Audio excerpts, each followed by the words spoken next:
it's clear that we are, as a country, not dealing with mental health and suicide in a way that is yielding the results that we all would like to see. You want to be in a position, obviously, that for the immediate aspect of the crisis, they can move quite quickly, and that's what we've done. But we want to look with them to address not only some of the shorter-term needs for all the other youth in the community. This is particularly prevalent in communities that have high youth proportions. That approach also has to fold in longer-term solutions so we don't get to this situation. The Hope for Wellness line has documented a massive increase in mental health challenges in Indigenous communities over the course of the crisis.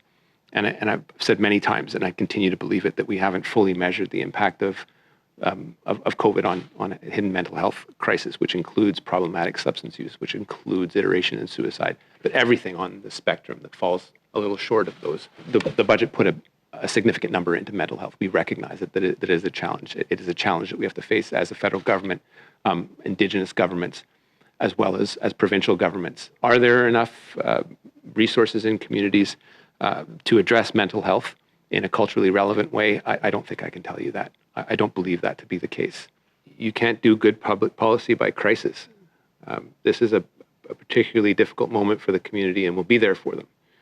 But I think the reflection in the shorter to the medium to long term is that they shouldn't have been in this situation in the first place. You can't have a situation where you send in 2 therapists and then you're out after a week, because that just betrays the severity of the challenge. You have to deal with housing, you have to deal with mental health, you have to deal with substance use, you have to deal with education and healthcare and closing infrastructure gaps that have made this community quite vulnerable. It's not to say they aren't proud and strong people. They aren't. I've had many conversations with Chief Redhead. He's a young chief trying to make a difference in his community. But there are a heck of a lot of challenges, and they aren't the only one in Canada.